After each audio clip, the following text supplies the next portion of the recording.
Today we celebrate the Solemnity of the Annunciation, when Our Lady began her special role in history and in salvation by accepting to become the Mother of God, the Mother of the Messiah. The three phases of her co-redemption are, first of all, her fiat, accepting the invitation of the angel to become the mother of Jesus, which we celebrate today. This is when as the newest doctor of the Church, St. Irenaeus, put it, she became the cause of our salvation. Then there was her participation in the sufferings of Christ at the foot of the cross, when we were bought back from the slavery of sin. St. Bonaventure said this. He said, "That woman," referring to Eve, "drove us out of paradise and sold us," meaning that Eve sold us into the slavery of sin. "But this woman," meaning Mary, "brought us back again and bought us," says the seraphic doctor, St. Bonaventure. And Mary bought us back from the devil through her sufferings, united to those of her Son. And finally, Our Lady's role as co-redemptrix includes the distribution of graces, all the graces of salvation, as the mediatrix of all graces. Mediatrix means that she stands between us and her Son. She's our go-between. Why is she our go-between? Well, because God put her there, essentially. He gave her that role. There's no more loving way to get to the Son than through the Mother. St. Alphonsus de Liguori, a third doctor of the Church, writes this: "There's no doubt that, on account of the merits of Jesus, the great privilege has been granted to Mary to be the mediatrix of our salvation, not mediatrix of justice, but of grace and intercession," says St. Alphonsus. Dr. Mark Miravalli posted a good video the other day on the importance of the consecration of Russia and the Ukraine to the Immaculate Heart of Mary, which will be taking place later today. Pope St. John Paul II, on this day, March 25th, 1984, he consecrated Russia and the world to her Immaculate Heart. And Sister Lucia, while she was still alive, said at least a half a dozen times that what the Holy Father did satisfied Our Lady's request in 1929. The June 26, 2000 document issued by the CDF, Congregation for the Doctrine of the Faith, on the message of Fatima says this. It says, "Sister Lucia personally confirmed that this solemn and universal act of consecration corresponded to what Our Lady wished.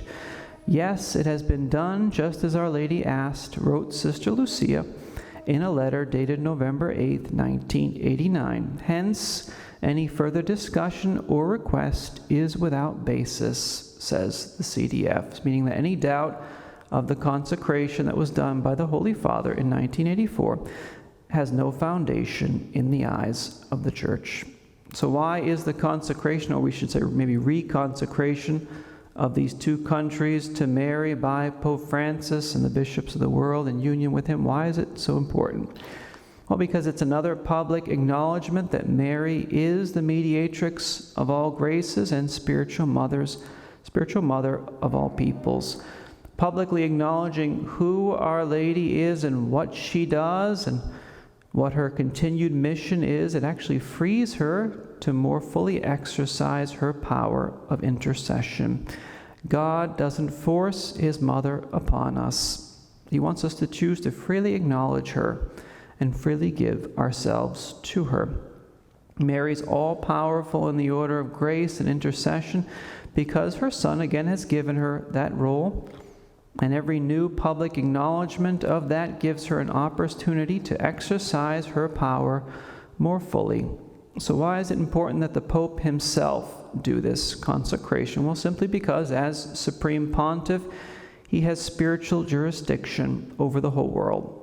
And so therefore, he can consecrate it to Our Lady, just like parents have spiritual authority over their children, which is why they can have the children baptized, right? Which is why they can consecrate their families and their children to the Immaculate Heart of Mary. So too, the Holy Father has spiritual jurisdiction over Russia and Ukraine. So his act of consecration will stick, and many graces will come from it. The people in Russia and Ukraine need to cooperate with those graces, And that's what we'll be especially praying for their cooperation. But those graces will come. We need to pray that they become efficacious, that they are effective. Perhaps even the re-Christianization of the West, it might even come from the once communist, atheist Russia of all places. Who knows, right? Only Our Lady knows. This is also why Dr. Miravalli and the Franciscans of the Immaculate and others have been advocating for many years, even decades now, the proclamation of the fifth dogma of Our Lady's co-redemption. Why? Because a solemn definition by the Church that Mary is the spiritual mother of all peoples brings about the release of grace into the world.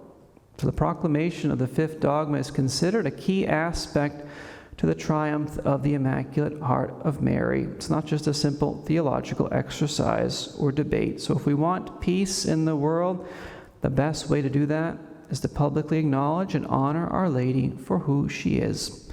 Don't cut any corners when it comes to honoring her, praising her, and invoking her. So let's join our prayer today to those of the Holy Father and the bishops in union with him, that their consecration of Russia and Ukraine will not only bring peace to that region, but that it will also, and more importantly, bring the peace of Christ to many, many hearts that still don't know or love our blessed Lord and our blessed Mother. Praise be Jesus and Mary, now and forever.